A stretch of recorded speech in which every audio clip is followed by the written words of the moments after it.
June 15, the Indian 3 Infantry Division commander with other senior officers was at an Indian post near the Y junction of Shyok and Galwan rivers in the eastern Ladakh sector as talks were to be held between the two countries.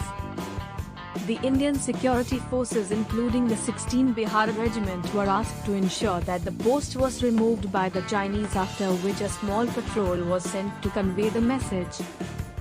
The Chinese observation post was manned by 10 to 12 soldiers who were told by the Indian patrol to go away from there, as was agreed upon in the senior level military talks between the two armies.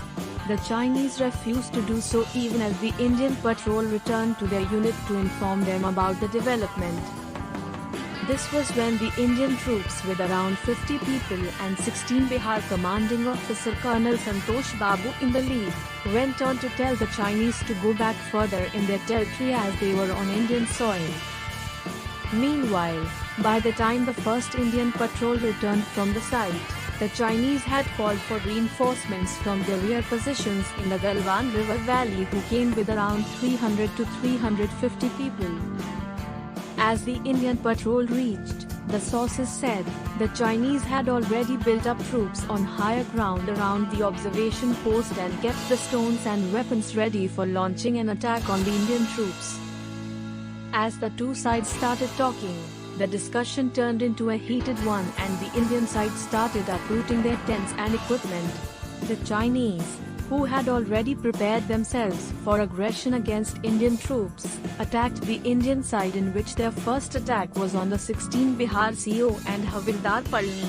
After the CO went down, the Biharis lost control and started attacking the Chinese ferociously despite being heavily outnumbered and stones raining from the higher ground.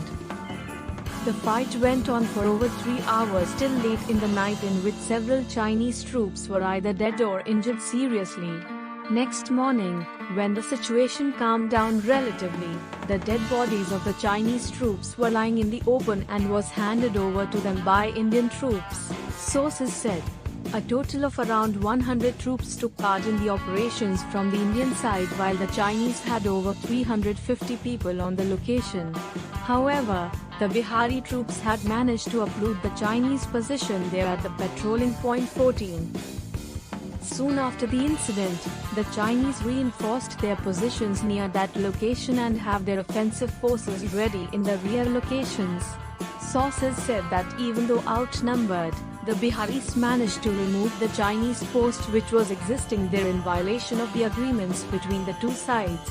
Now the Indian and Chinese Lieutenant General level talks are being planned in the next few days in the eastern Ladakh area to defuse the situation further.